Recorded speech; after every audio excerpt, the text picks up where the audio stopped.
Salue la population béninoise. Salue précisément ceux de la 15e circonscription électorale. Je me nomme Augustin Coutu-Ekpon, candidat de la jeunesse, candidat de la 15e circonscription électorale, le premier titulaire de la liste FCBE.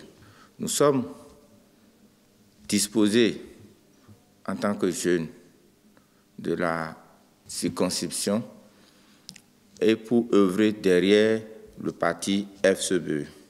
En effet, lors de notre tournée, nous avons constaté vos besoins et vous nous les avez recommandés.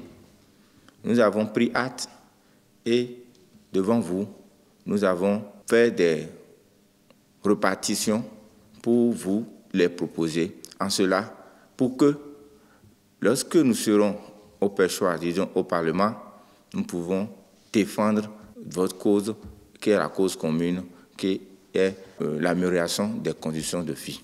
En premier lieu, nous avons le cas des lois scélérates qui ont été prises ces derniers temps, que vous nous avez recommandé à ces révisions. Nous avons été sollicités, par exemple, pour les lois cadres de 2014, qui est une loi scélérate qui divise ou qui ne met pas les trophées dans la participation citoyenne. Et de part et d'autre, il y a des remous sur cette loi. Lorsque nous avons évolué, nous avons vu le côté de la santé. Nous avons constaté dans la 15e circonscription électorale des populations qui souffrent du manque des ambulances dans des centres de santé. Nous avons pris acte et parce que nous sommes désignés et que nous sommes vos accompagnateurs et c'est parce que vous nous avez choisis pour vous représenter et défendre et légiférer des lois. Nous avons aussi au niveau de l'économie, les femmes sont laissées pour compte.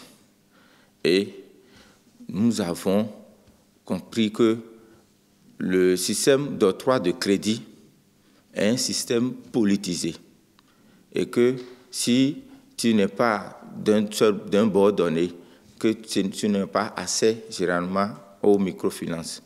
Lorsqu'on aura accédé au Parlement, nous vous promettons que tout cela serait révisé, remis, pour que chaque population de la 15e circonscription soit impliquée.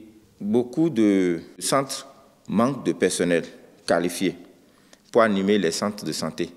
Nous avons promis avec vous pendant notre tournée que ce serait légiféré par une loi qui va corriger ces choses. Du domaine de l'éducation, vous nous avez aussi parlé du cas de l'AME, les aspirants au métier d'enseignant, qui est un nom qui n'est pas approprié aux exigences et à la déontologie du milieu éducatif.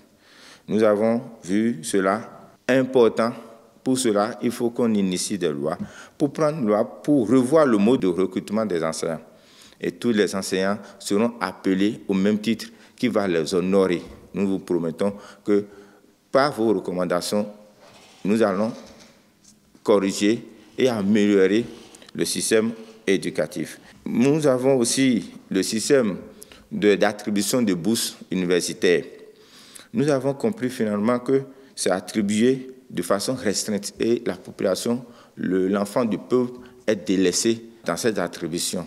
Nous vous promettons aussi que dès que vous allez tous ensemble voter massivement pour le parti FCBE, qui est un parti de la jeunesse, qui est un parti qui a mobilisé plus de 53% de la jeunesse sur sa liste, qui est prêt pour que tout le monde soit impliqué à la gestion de la cité.